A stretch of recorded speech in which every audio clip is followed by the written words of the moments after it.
Star ఆయన కన్నడలో ఎన్నో సూపర్ డూపర్ హిట్ సినిమాలని అందించారు మనకి. తగరు, మఫ్టీ లాంటి సినిమాలు అండ్ అలాగే కేజీఎఫ్ లాంటి సినిమాతో మనకి సుపరిచితులు.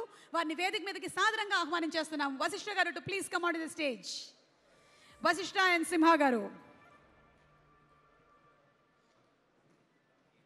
ఇక్కడ చాలా సాదా సీదాగా కనిపిస్తున్నారు కానీ టీజర్లోనూ ట్రైలర్లోనూ మనం చూసాం కదా. సినిమాలో చూసిన తర్వాత కళలోకి రావడం గ్యారంటీ. ఓం నమ శివాయ్. ఎల్ರಿಗೂ నమస్ಕಾರ, అందరికీ నమస్కారం. ఓదెలా 2 ఇది 17th రిలీజ్ అవబోతుంది. ఓదెలా 2 ట్రైలర్ చూశారు కదా, నచ్చిందా? ఓదెలా 2 ఒక సినిమా, మనం అందరం మన టీం ప్రతి ఒక్కళ్ళు గర్వపడేలాంటి ఒక మంచి ప్రోడక్ట్. ప్రతి ఒక్కళ్ళు చాలా ఆశతో, ప్రేమతో, చాలా ఎఫర్ట్స్ పెట్టి, బ్లడ్ స్వెట్ ఎంతో పోయినాయి, డబ్బులు ఆఫ్ కోర్స్. మన బ్రదర్ మధు గారు ఆయన అంటే నేను నా కెరియర్లో చాలా దగ్గరగా చూసిన ఒక ప్రొడక్షన్ హౌస్ హొంబాళే, మనకందరికీ తెలిసిన సినిమా ప్రొడక్షన్ హౌసు. ఒక పునీత్ రాజ్ కుమార్ సినిమాతో స్టార్ట్ అయిన వాళ్ళ జర్నీ ఇప్పుడు పాన్ ఇండియా లెవెల్లో ప్రతి ఒక్కరికి తెలుసు హొంబాళే బ్యానరు. అలానే ఒక మంచి బ్యానర్ అవుతుంది మధు క్రియేషన్స్ అనే ఒక నమ్మకంతో చెప్తున్నా. Congrats to you brother Madhu గారు. అంత కన్విక్షన్ను, అంత ప్యాషన్ను. సో ఆ సినిమా అంటే దేంట్లోనూ కూడా కాంప్రమైజ్ అనే మాటే లేదు. చాలా ఓపికతో, చాలా ప్రేమతో ఈ సినిమాని ఇలాంటి అవుట్పుట్ వచ్చేదానికి పెద్ద కారణం మీరు. Thanks to you.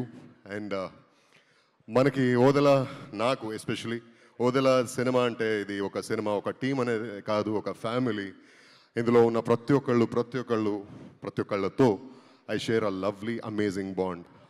Most of them are my brothers, my close friends, my besties. దీనికి మొదటి రీజన్ మన రాధామోహన్ గారు, మన సంపత్ నంది గారు, తర్వాత మన అశోక్ తేజ గారు డైరెక్టరు. అశోక్ తేజ గారు ఒకప్పుడు అంటే 2020 లాక్డౌన్ టైము, అప్పుడే ఇంకేం అన్లాక్ అవబోతుంది అన్నప్పుడు ఇలాంటి ఒక సినిమా చేయాలనుకుంటున్నాం అని చెప్పారు. ఆ తర్వాత సంపత్ గారు కథ చెప్పడం జరిగింది. ఫోన్లో వినగానే ఎస్ దిస్ ఇస్ అమేజింగ్, ఈ సినిమా నేను చేయాలని చెప్పా. ఆ తర్వాత రాధామోహన్ గారు మాట్లాడి ఇలాంటి ఇంటెన్షన్ అండి, అందరూ భయంతో ఉండిపోయారు, ఎవరు బయట రావట్లేదు, ఇలాంటి ఒక సిచ్యువేషన్లో ప్రతి ఒక్కరిని సెట్లోకి తీసుకురావాలని ఒక ఇంటెన్షన్ మంది అని చెప్పారు. అలా ఓదెలా రైల్వే స్టేషన్ సెట్ అయింది, తెరకెక్కింది. And it was meant to be OTT flick. ఎప్పుడు వింటూ ఉంటాం కదా, బీ గుడ్ డూ గుడ్ అని. ఒక మంచి ఇంటెన్షన్తో స్టార్ట్ చేసిన సినిమా ఇలాంటి ఒక మంచి రిజల్ట్ పొంది ఆ సినిమాకు ఒక సిక్వెల్ సెట్ అవుతుంది. ఇలాంటి పెద్ద స్కేల్లో ఓదెలా 2గా మీ ముందు రాబోతుంది. దీనికి మేజర్ బేస్డ్ ఆన్ మన సంపత్ నంది గారు. ఆయన సినిమాలు మనం చూసాం, చాలా సినిమాలు చూసాం. ఆయన రైటింగ్ తెలుసు, డైరెక్షన్ తెలుసు. బట్ ఈ సినిమాలో ఇన్ని సంవత్సరాలకి ఆయన చేసిన సినిమాలు ఒక ఎత్తు అయితే Odela 2 is all the new level. ఇది ఒక డిఫరెంట్ డైమెన్షన్, డిఫరెంట్ యూనివర్స్ అండి. ఇలాంటి ఒక మంచి స్క్రిప్ట్ రాసినందుకు, ఇలాంటి మంచి అంటే ప్రతి ఒక్క డైలాగ్, ప్రతి ఒక్క క్యారెక్టర్ ఇందులో ఉన్నది అద్భుతంగా. అది ఎలా రాశారో, ఎలా కాన్సెప్చువలైజ్ చేశారో ఆయనకి ఒక పెద్ద థ్యాంక్స్ చెప్పాలి. Kudos to you Sampath Nandi గారు. అండ్ మన జాంబిరెడ్డి అంటే నాగమహేష్ గారు అప్పుడే చెప్పారు విలక్షణం అని. ఏ యాక్టర్కైనా నేను తెర మీద బాగా కనపడాలి, I have to look good, I have to present my self well అని ఉంటుంది. అయితే నాకు ఈ సినిమాలో అంటే ఈ సినిమా కోసం అంటే పార్ట్ 1 చేసేటప్పుడు కానీ ఇప్పుడు కానీ పొట్ట పెంచుకొని, డార్క్ మేకప్ చేసుకొని, ఆఫ్ షేప్ వెళ్ళి ఒక క్యారెక్టర్ని ట్రీట్ చేయాల్సి వచ్చింది. అలా అంటే క్యారెక్టర్ డిమాండ్ అలా ఉండింది. ఎన్నో సంవత్సరాలు నేను సింగర్ అవ్వాలని ఆశపడ్డాను. యాక్టర్ అయిన తర్వాత లక్ బై ఛాన్స్ సింగర్ అయ్యాను. అండ్ తెలుగు ఇండస్ట్రీకి మొదటి అడుగు నాది సింగర్గానే. అండ్ సింగర్గా ఎంటర్ అయిన నేను ఇలాంటి మంచి సినిమాలు, మంచి క్యారెక్టర్స్తో ఇక్కడ వచ్చి ఈ స్టేజ్ మీద ఇప్పుడు మాట్లాడుతున్నానంటే దానికి నాకు వచ్చిన క్యారెక్టర్స్, దాన్ని రాసిన డైరెక్టర్స్, రైటర్స్, వాళ్ళకి థ్యాంక్స్ చెప్పాలి. అయితే ఎప్పుడు ఈ ఓదెలా ఫ్రాంచైజ్ నాకు స్పెషల్ పర్సనల్ ఫేవరెట్గా ఉంటుంది. ఎందుకంటే ఈ క్యారెక్టర్ అలా ఉంది, ఈ సినిమా అలా ఉంది, ఈ సినిమా టీం అలా ఉంది. As I already told you, ఇది ఒక టీం కాదు, ఇది ఒక ఫ్యామిలీ. థ్యాంక్ యూ సంపత్ గారు, ఎంత థ్యాంక్స్ చెప్పినా సరిపోదు మీకు. అండ్ ఇలాంటి ఒక సినిమా అంటే మనకి ప్రతి ఒక్కరికి ఒక్కొక్క జానర్ ఫేవరెట్ అని ఉంటుంది.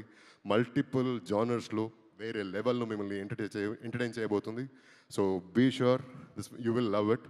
And thank you so much for this opportunity. And ఇక్కడ విచ్చేసిన మీడియా మిత్రులకు, అభిమాని సభ్యులకు, అండ్ శర్వా గారు, I've watched a lot of movies of yours, but Gamyam is my all-time favorite.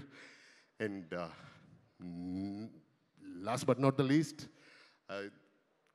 the heartthrob, the beauty, the Milky Beauty, but the Milky Beauty, Glamour Queen, whatever, అది వేరు ఒక వైపు అయితే ఈ సినిమా వల్ల ద పవర్ హౌస్ తమన్నా గారు, I loved every second of working with you, and that professional, that amazing talent you are.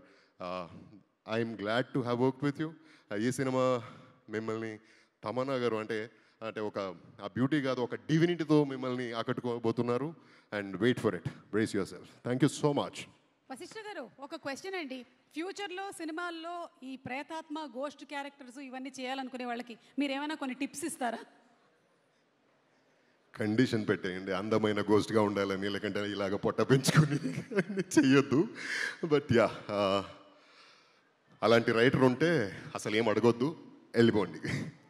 Okay, one dialogue from your side. మూవీలో మీరు చెప్పినటువంటి ఆ డైలాగ్ ఏమైనా మా కోసం ఈరోజు ఉండండి. అది చాలా భయంకరంగా ఉంటుంది, నేను కొంచెం దూరంలో ఉంటాను. Okay, ready? వస్తోంది. ఎస్. సచ్చిన సవాల కాడ కాపలా కాసే కుక్క, చిప్పబట్టుకొని అడుక్కు తినే బిచ్చగాడు, పాములు పుర్రెలు మేల్లో వేసుకుని పెయ్యంతా బూడిద పూసుకొని ఒంటి నిండా సరిగ్గా బట్టలు లేక అన్నంగా తిరిగే బైరాగిగాడు ఆడో దేవుడు, ఆడిని గొలిచే నువ్వు శివశక్తివా? Oh my god, thank you. మీకు విడిగా డిటిఎస్ అక్కర్లేదండి, డిటిఎస్ ఎఫెక్ట్ అక్కర్లేదు. ఆల్రెడీ మీ వాయిస్ లోనే ఆల్రెడీ ఒక బనియన్, ఒక లుంగితో సినిమా గడిపేశారండి. బడ్జెట్ సేవ్ అయింది అక్కడ, మళ్ళీ డిటిఎస్ గురించి మాట్లాడదు. Okay, thank you so much Vasishtha garu. ఒక వశిష్ఠ గారు మాట్లాడేసి దడదడలాడించేసి వెళ్ళిపోయారు. ఇప్పుడు ఇంకో